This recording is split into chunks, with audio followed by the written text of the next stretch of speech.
If you could just gently jiggle the door on the right side of the tram, make sure that it is shut for me.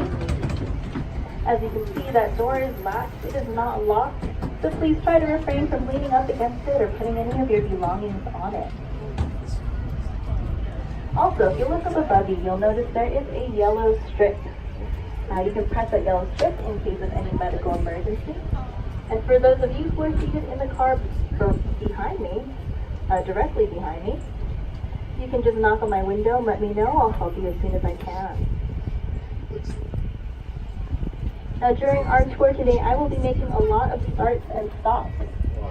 I just ask that everyone remain seated when the tram is in motion, but feel free to get up, get a better view, take your photos when the tram is at a complete stop.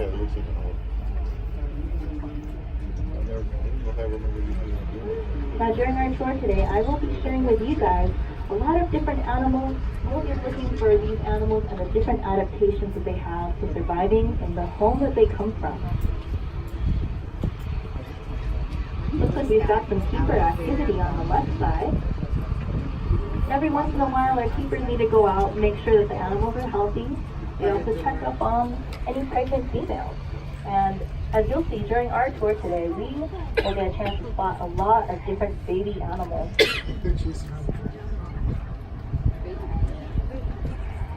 Now towards the right side of the tram, we've got some familiar feathered friends here. These guys are called the greater flamingo. You might notice they're not as pink as some flamingos you guys have seen before. That's because these guys are from Africa. But they've actually got paler feathers, whiter feathers, to help keep them cool.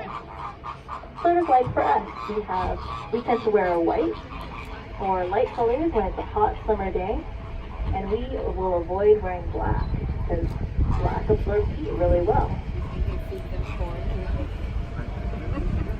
Now, do any of you guys know what a group of flamingos are called? You could call a group of flamingos a flock.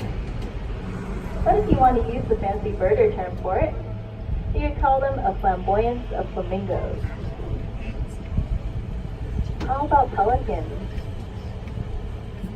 If you guys have visited the beaches around San Diego, or maybe around home where you live, you might have seen a group of pelicans flying in a V-shaped formation. So, we actually will call them a squadron of pelicans.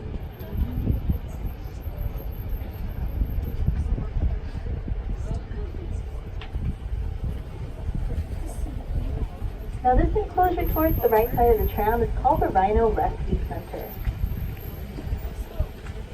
Here at the San Diego Safari Park, we want to protect wildlife all around the world, especially those that have been decreasing, such as the southern white rhinoceros and the northern white rhinoceros. Now, if any of you can show me with a number of fingers, how many northern white rhinoceros do you think are left in the world? I see 5. 5, 2, 3. If you said 2, you're correct. Unfortunately, there are only 2 northern white rhinoceros left in the world, and both of them are females.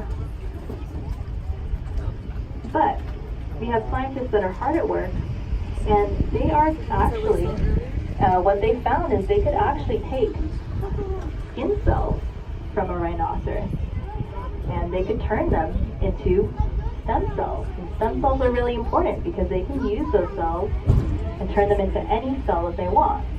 And so what their plan is they are going to turn those stem cells into eventually an embryo that'll make a baby. And they'll plant it inside a southern white rhinoceros, which is a surrogate mother. So maybe one day in our lifetime we'll be able to see the northern white rhinoceros come back.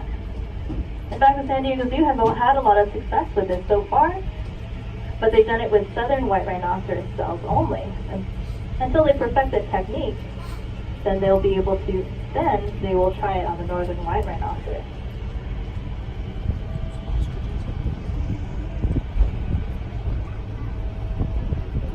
So as we continue up the hill here, and past this area, I'm going to want you guys to look towards the right side of the tram. Right as I get along this curve. And you'll notice There is an enclosure there. There's some familiar striped friends. There's a few that's standing in the shade right now, between the pine trees. These guys are called the grevy zebra. Now the grevy zebra have those stripes, but they don't use those stripes to blend into their environment. What they do instead is they use their stripes to blend in with one another. Yeah, so if you ever see zebras and they're huddling together, they will try to look like one big blob of black and white stripes. And this makes it really hard for predators to single any one of them out.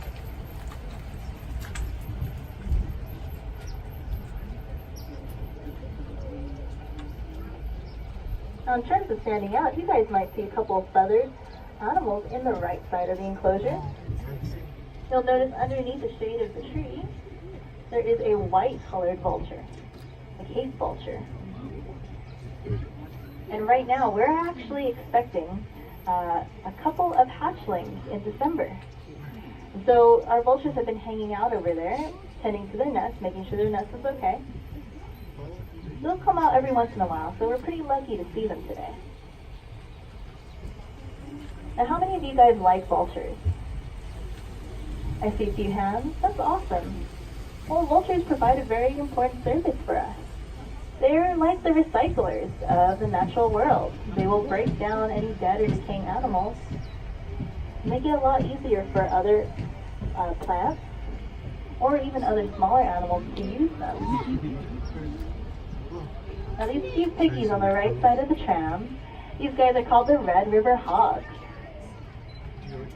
You'll see they're sort of nosing around in the dirt. The keepers like to bury little things in the ground for them, sort of mimic what they would do if they were in the wild. They love getting bulbs and different vegetables. And they have that reddish coat. That reddish coat is a very special adaptation that they have to blend into their environment.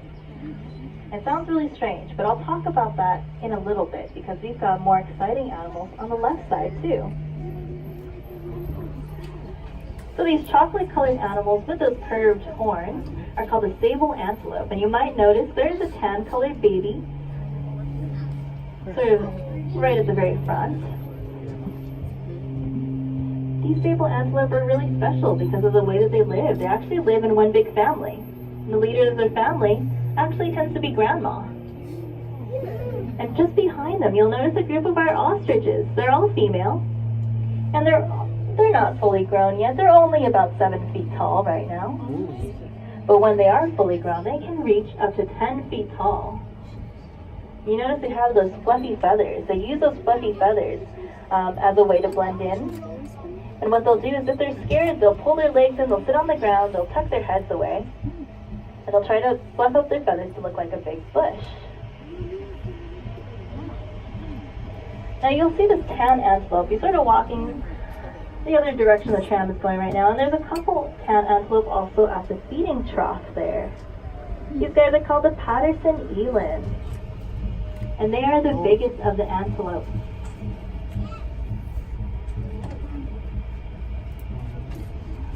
And just ahead, you'll notice these silver gray antelope sort of walking our way right now. These guys are called the wildebeest. You might be familiar with them from The Lion King. The wildebeest tend to go in big migrations. They'll travel hundreds and hundreds of miles looking for the best food and water. And look, there's a Patterson eland just sort of looking at us right now. You'll notice the Patterson eland has a little lump on its neck. Totally normal for these guys. That little bump on its neck is its way of cooling off. It's a thin patch of skin. Oh, and also look underneath the tree, you'll see a baby there, and there's a couple more baby Patterson elands just behind the tree. There's actually 4 baby elands. But like I was saying, that bump on their neck is a thin patch of skin. There's a lot of veins there, and the blood circulates through that area. And when the blood circulates, it cools through that thin patch of skin. It actually cools off much faster. Oh wow, guys! So look in through the shade too. You'll notice there are even more baby Patterson eland sort of tucked in over there. Now these beautiful tan antelope with the black stripes across their bodies, these guys are called the Hemsbok. You'll notice they've got those stripes over their eyes as well. So we have a saying for them. Eyes on the side, ready to hide. Eyes in front, ready to hunt. So, animals that have their eyes on their side tend to be prey, while animals that have eyes in the front tend to be predators. And so animals pay really close attention to this. And if they look at us, for example, and they see where our eyes are located, they can tell that we're a predator and they should probably be very careful.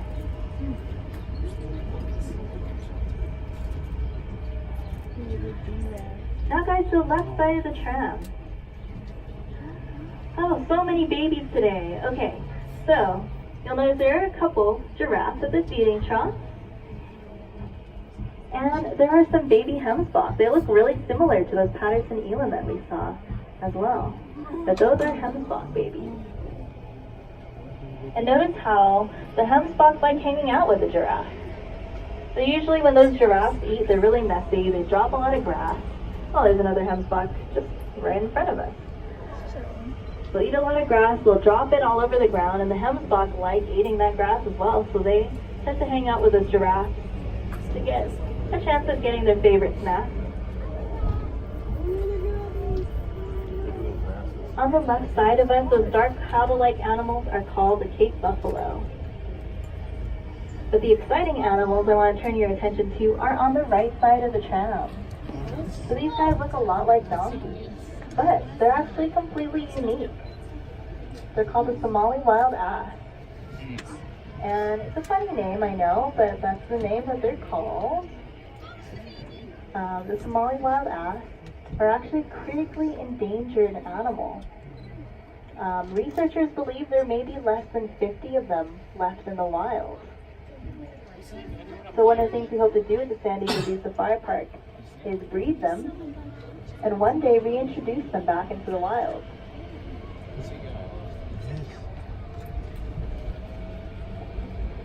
Now we sort of have a new member to the Somali wild ass's enclosure.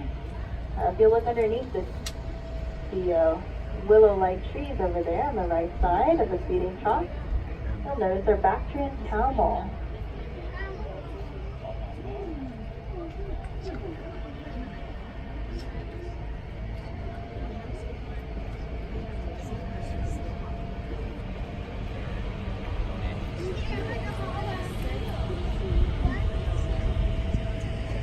I'll just continue slowly up the hill here. And as I go up, I also want you guys to look around at the land that's surrounding us right now, and the hills. You'll notice that it's very gray. And this is actually home to one of the most endangered habitats in the United States. And it's completely native to this area, San Diego. It's called the coastal sage scrub habitat. And so here at the San Diego Zoo Safari Park, we want to protect our local wildlife too. Not just the wildlife around the world, but San Diego's unique wildlife as well.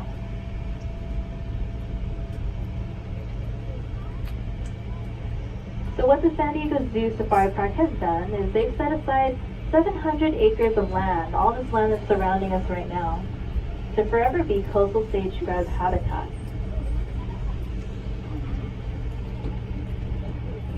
Now guys, we have some more keeper action. You'll notice more of these trucks are going around. So like I said, they do a lot of routine checkups, especially if they have any mothers, expecting mothers, possible newborn. And today also marks a very special day. They are actually reintroducing introducing a rhino to the area. Before she was kept in a separate enclosure, because the zoo wanted to give her a chance to get used to the sights and the smells, and especially the sounds here. So you can see we have a black rhinoceros walking towards the water right now.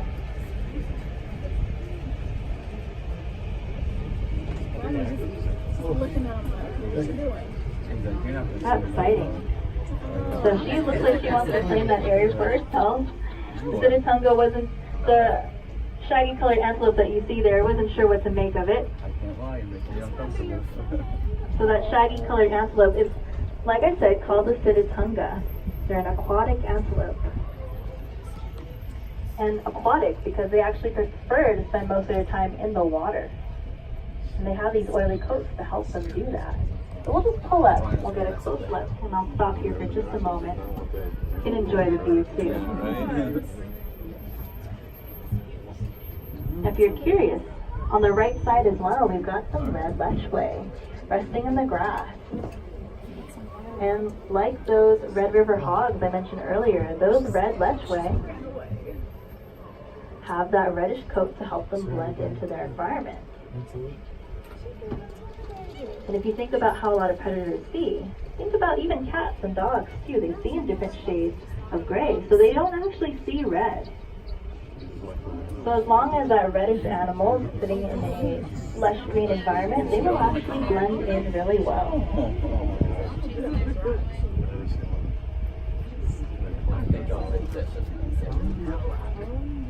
So like I said, that is our black rhinoceros on the left side of the tram. Exploring her new environment, the keepers are trying to see how she interacts. Does she play nice with the other animals?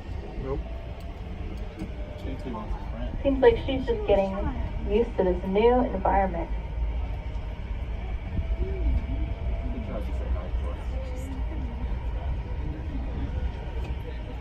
Now the black rhinoceros, they have a very different head shape from the southern white rhinoceros or the northern white rhinoceros. And you might have noticed they're actually much smaller. Other rhinoceros, like the southern white rhinoceros, that we'll hopefully get a chance to see later, they've got these big burly heads. So because their heads are so large, they actually can't lift them up very high. Versus when you saw our black rhinoceros sort of nosing around there, she was lifting her head up, she was looking around at her surroundings.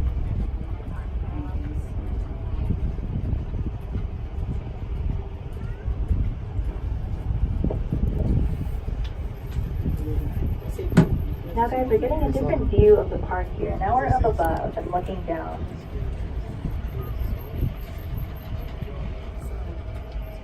So because of all the keeper activity, a lot of our animals are gathered here. You'll see that there are these deer-like animals, and they're red. The ones sitting closest to the fence are the Uganda cob. And then you'll notice some animals that have these horns that are curved back. Those guys are called the rowan antelope, and they have the stripes over their eyes.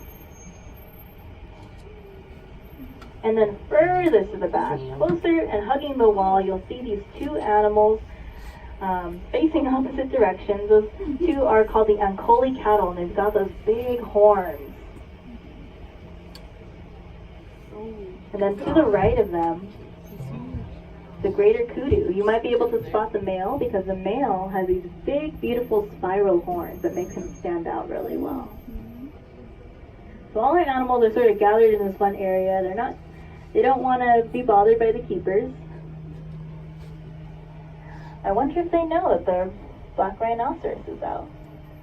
So they're pretty used to black rhinoceros. We used to have a black rhinoceros that lived here in this enclosure.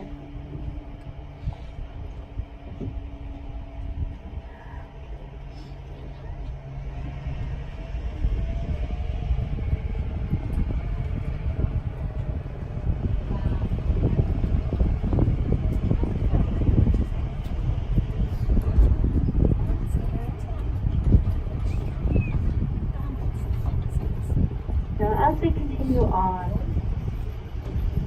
you guys will see the giraffes from a distance. The hemsbok are still feeding near the giraffe. And also the herd of Cape buffalo are still sitting in the same area where we last saw them. Believe it or not, Cape buffalo are actually one of the most feared animals in Africa. And that's because the Cape buffalo have this certain behavior of, well, we call it mobbing. And what they'll do is if any member of their herd is in danger, they will turn and they'll charge all together. And if that predator can't get away fast enough, well, he could get trampled or worse. So they're also considered one of the most dangerous animals in Africa too. Our keepers here have to be really careful, so that's why they ride around in those big trucks, because the Cape buffalo will not charge the trucks.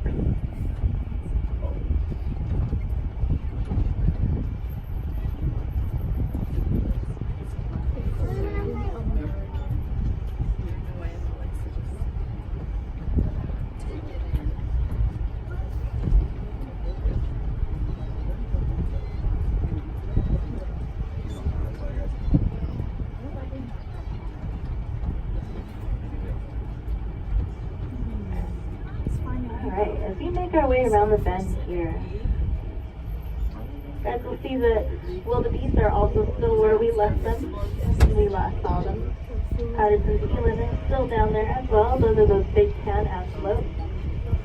They had all those babies that we saw earlier. Then we'll see these cute little tiny antelopes towards the left side of the tram. These guys are called the springbok.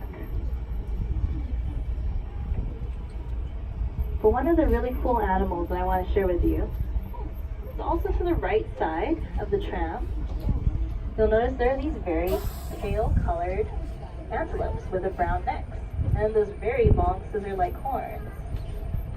These guys are called the scimitar horn oryx.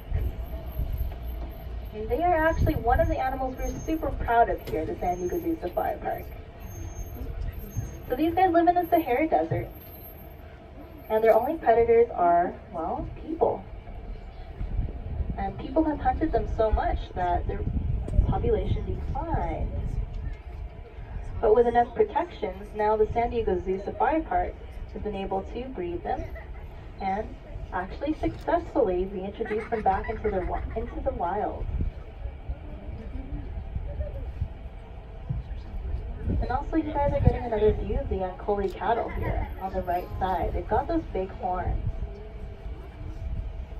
And sometimes those horns can get so wide that they can actually span the width of this tram right now. So about 6 feet wide. Their horns are hollow. Otherwise they'd have a really difficult time lifting those heads up.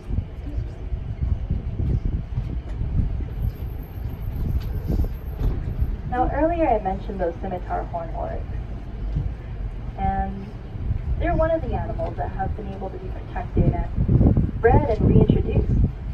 We hope to continue to do that. It includes animals like the southern white rhinoceros, the northern white rhinoceros, and the black rhinoceros that we saw earlier. With enough time, we hope that as people grow more aware and learn about the special animals in the world, that they'll be able to gain the protections that they need, and so also the San Diego Zoo can eventually reintroduce some of these animals back to the wild.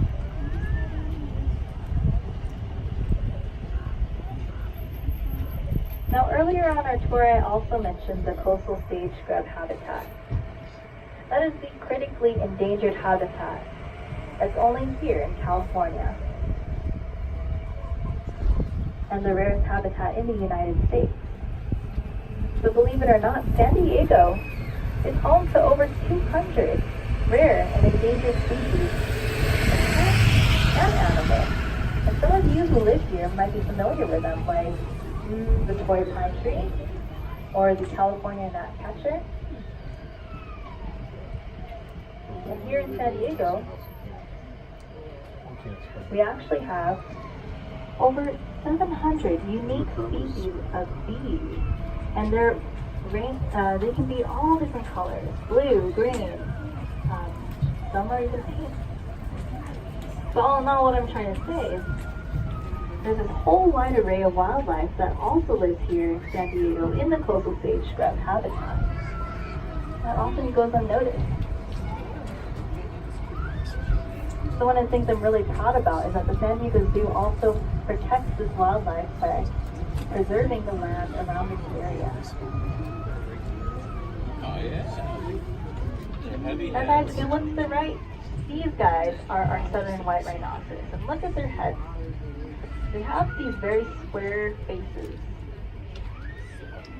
So I like to call these guys the lawnmowers of Africa. And they also have some bird friends with them. You'll notice they have those straw-colored feathers on the tops of their heads. These guys are the East African crown crane. And there's a reason why birds love hanging out with the rhinoceros. All kinds of birds. And that's because the rhinoceros, well, they have these areas called the rhino restrooms. You might be able to notice them. It looks like piles of dirt that something picked up. Those are actually rhino restrooms. And the insects like it. The insects hang around there. And therefore our birds too.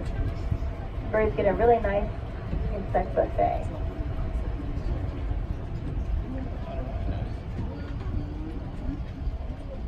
Got a lot of rhinos out today. Up on that grassy slope too, you'll notice there are these antelopes with the long horns. These guys are called the finch-eared oryx. And a number of our giraffes enjoying a meal from one of our keepers. So around Kenya, where these giraffes are from, they found that their populations have actually been declining. And so San Diego's teamed up with scientists in Kenya, and what they're doing is they've set up all these sort of motion sensor cameras. And they use those motion sensor cameras to capture images and identify these giraffes. And if you're interested, you could actually participate in this study too. You would be called a citizen scientist, and you would do this by logging on to wildwatchkenya.org, where you could learn how to identify giraffes and contribute to these scientist studies.